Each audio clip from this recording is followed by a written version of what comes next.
Your generation failed us. Tila yan ang mensahe ng libo-libong estudyante ng UP na nag-walk out sa klase para kondenahin ang korupsyon sa gobyerno. At hindi pa raw dito natatapos ang kanilang laban dahil oras na para marinig daw ang boses ng Gen Z. Yan ang agenda report ni Elijah Bonzo, live nag-uulat mula sa UP Diliman. Elijah, sa ngayon, kumusta na ang sitwasyon? Corina, binahanga ng protesta ang UP Diliman sa pangunguna ng mga kabataan na galit sa flood control scandal. Anila, panahon na para panagutin ang mga namulsa sa mga pondo na para sana sa mga pampublikong pamantasan.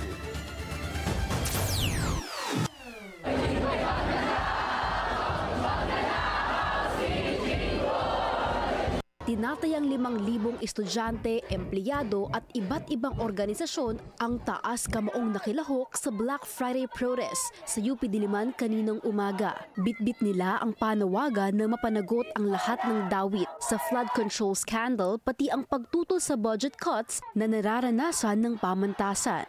Naranawagan ang mga eskwelahan ng bayan na tama na, sobra na, wakasan na, lumahok sa kilos protesta kontra korupsyon. Sa gitna ng umano'y korupsyon sa gobyerno, hiling ng mga estudyante na maglaan naman ng dagdag na budget para sa basic student services maging sa pagpapagawa ng mga luma at sira-sirang silid-aralan. Lahat yan ay mag-iisang dekada lang nakatenga at hindi nagagamit ng mga estudyante dahil sa kabagalan ng DPWH sa pagpapagawa sa kanya. At sa susunod na fiscal year, nandyan pa ang UP system ay kumakaharap sa 21 billion na budget deficit mula sa 48 billion na nire-request. Nagsimula ang pagkilos sa mga lokal na kolehiyo ng UP at saka nagtipon sa Palma Hall.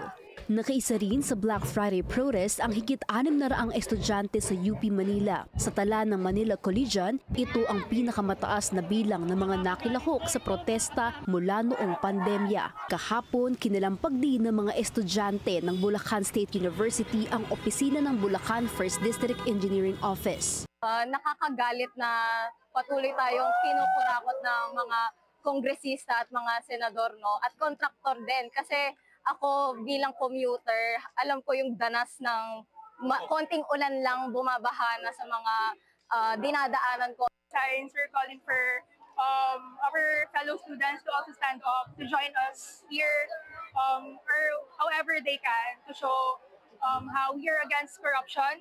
Hindi pa raw ito ang huling pagkilos ng mga kabataan para masingil ang kinauukulan. Anila, sa lakas ng pagkakaisa, walang baha o korupsyon ang makapipigil sa agos ng masa.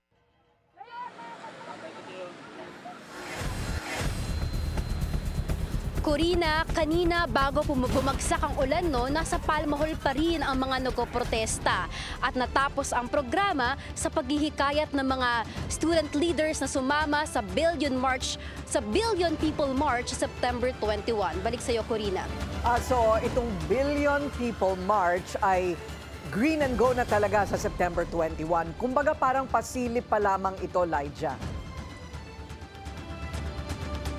Yes, tama, Corina, So, itong mga nangyaring mga pagkilos kanina ng mga estudyante, pati yung mga kahapon na nangyari ay pasimula pa lamang daw sa parang build up sa mga mangyayari pa na mga pagkilos sa September 21. Okay, maraming salamat, Elijah Bonzo, nag-uulat ang live mula sa UP Diliman. Manatiling nakatutok sa Bilyonaryo News Channel. Sumubaybay sa aming social media accounts at mag-subscribe sa aming YouTube channel para sa mga bago at eksklusibong balita.